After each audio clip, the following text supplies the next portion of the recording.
Good morning and welcome to Thrive, Not Just Survive. My name is Nasira Jamal and I'm your host.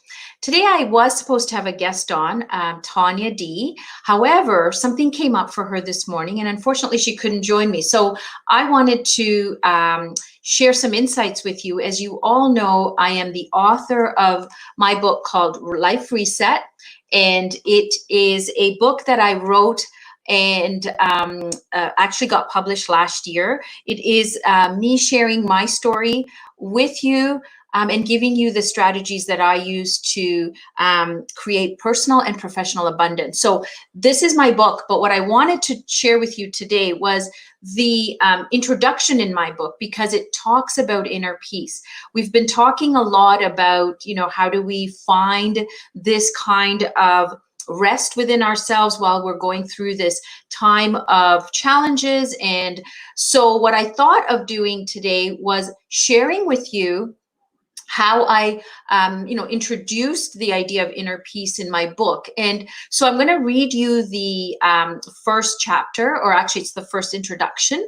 And for those of you who have my book, you know that at the end of each chapter, I've shared strategies as well as affirmations that you could use to actually reset your subconscious mind. So if you don't have a copy of the book, I will share with you after how to get your own copy. It is free. I'm just having you order it, and you just pay for shipping, but you can get a copy of the book. So what do I want to talk to you about? Inner peace. How do we get it? Because the idea of being happy, we all know that, it starts within and it's an inside job. But before we even get to happy, we have to figure out how to attain that inner peace, because without it, happiness sort of floats around us and it's not sort of touchable.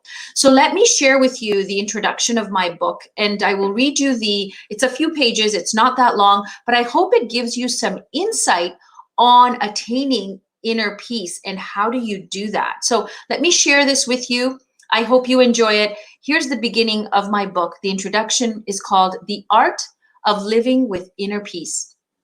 Have you been wondering about this thing we call life? Are you financially crippled? Is your relationship a losing battle? Has your health failed you? Do you feel lost or broken? Do you find yourself asking, what is my life purpose? Human beings have been searching for these answers for centuries. Many books have been written and will continue to be written as the human race evolves. My quest to answer these very questions for myself has birthed this book. With all the lemons that life has thrown at me, I'm able to help others, like I help myself, make the best lemonade this universe has served. You see, we all have a story.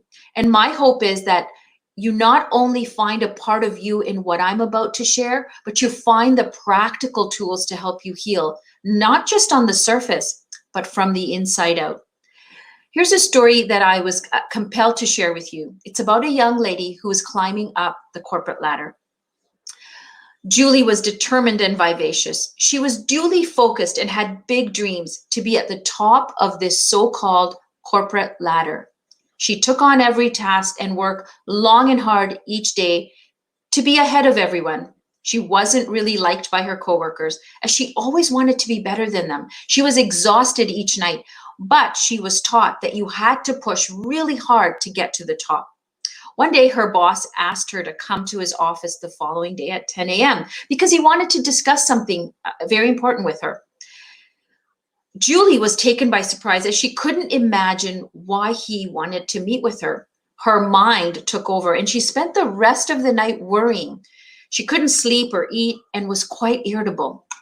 The next day, Julie went to her office. She was not her chirpy self and moped about until her meeting at 10 a.m. with her boss. She went to the bathroom, washed her face, took a deep breath, and walked towards the doors to the dungeon, or at least this is how she felt. Upon entering the office, she noticed that the office was painted in soothing tones of gray, and the files on the desk were neatly stacked. Her boss rose to greet her and shook her hand. "Please have a seat, Julie. I'm glad you're here." The chatter in her head got louder. What did he mean by, "I'm glad you are here"? Oh man, she thought, I'm about to faint. She quivered and whispered, "Thank you. The reason I called you in today was to discuss some things that have been brought to my attention. The chatter in her head got even louder, and she was barely able to breathe. I understand that you've been working very hard, and I wanted to ask you a question. Julie, how do you eat an elephant? Julie was completely flabbergasted by this question. What? She thought, are you freaking kidding me? I have not slept or eaten, and my armpit hairs are drenched in what one would call bad vinegar. Sir, I don't quite understand what you mean. My dear, the question is not that complicated. If I gave you the task of eating an elephant, how would you eat it?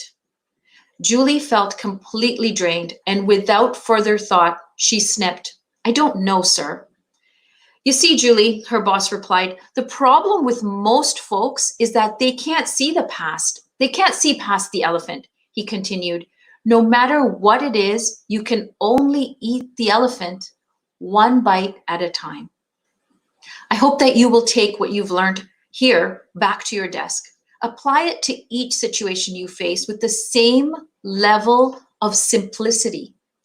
Good work ethics are important, no doubt, but always competing to be first or better than others can be counterproductive. You are managing your tasks. Keep up the good work, but remember, you can only eat that elephant one bite at a time. Julie left his office in deep thought. In always striving to be the best or first, we're not always serving ourselves the best outcome. Look at your situation, whether at work or at home, ask yourself, is this producing the best version of me? Inner peace is the longing of all, but is attained by very few. Sadly, so much of us exist in a cloud. So many of us exist in a cloud of internal and external chaos. Our lives are so overscheduled that we go about our days frantic and preoccupied.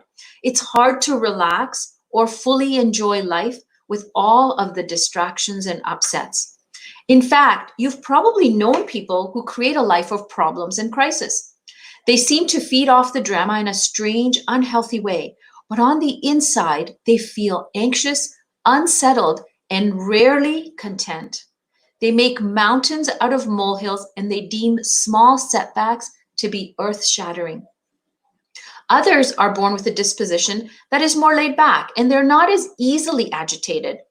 Though this is a good head start, it is not one that brings lasting inner peace. In a culture that encourages busyness in the name of personal development and growth, you have to define your own inner peace and make peace a priority. The benefits you will reap will be well worth their weight in gold. Inner peace is more about being than doing. It's about leaning into the light rather than running away from the darkness. It's not only about writing a to-do list, but it's about writing a to-be list. It's about being fully present and focused on the task at hand. The rewards of inner peace are numerous. They include mental and physical health well-being, self-confidence, better relationships, and a more intense and joyful experience of life. So I look forward to taking this journey with you and helping you create a life of immense abundance, both on a personal and professional level. So I hope you enjoyed that introduction. I hope you got sort of the deeper message in terms of being and not doing. You see, the art of inner peace comes from us being who we are, not constantly doing. You see, in the doing, we get lost in the busyness. When we're being, it is that you become still and you find a way to connect to something deeper. And so inner peace starts within, and it's about settling down into the stillness. I hope that Julie's story inspired you to look at life a little bit different. Yes, right now, the distractions and our busyness looks different. Perhaps for some of us, we're looking to fill our time with a lot of other things to do in the house. For others, maybe it's secluding into our own self-pity or our own demons by thinking that this can't get any worse or it can't get any better, you know? So perhaps Julie's story would allow you to bring that sense of stillness within you, to take that bite of that elephant, just one bite at a time. And in this time, when we are at home, when we are reflecting, when we are trying to maybe rediscover who we are and what's really important in our lives, I hope that you will be able to look at it from that perspective of it's one piece at a time. It doesn't have to be that you have to know all the answers. None of us do. We don't know what the and when the end is or what the outcome will be. But what we do have control over is today, right now, this moment. And this moment can be taken in bite-sized pieces. So to not overwhelm ourselves, it's really important that we be true to ourselves. So if we're not feeling great, if we're not feeling, that sense of calm, then it's okay to lean into it and acknowledge it. But it's not okay to spend all day in it, because it is counterproductive. And I think that this time, in the sense that we're all home, we can actually take the time to be who we are, find out what we really stand for, figure out our mission, figure out our purpose, and then make it the impact that we want to have, the legacy we want to be remembered by. So today, as I share this story with you, I hope that it brought some insight to you for your life. If you want to order the book, I'm just going to put the scrolling at the bottom. It's nasirajamal.com/product/book. It's completely free. You just have to pay for shipping.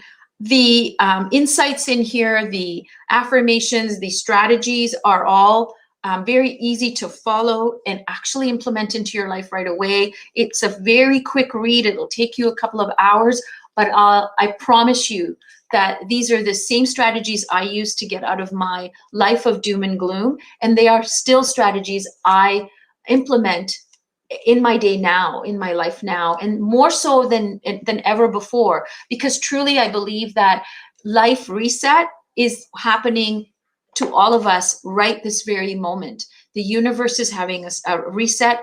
Our lives are having a reset. And I think we can all come together and become better after this. So I hope you enjoyed this broadcast. I will be back tomorrow at 10 o'clock. If you have any questions, don't hesitate to contact or make just a quick message on my private message.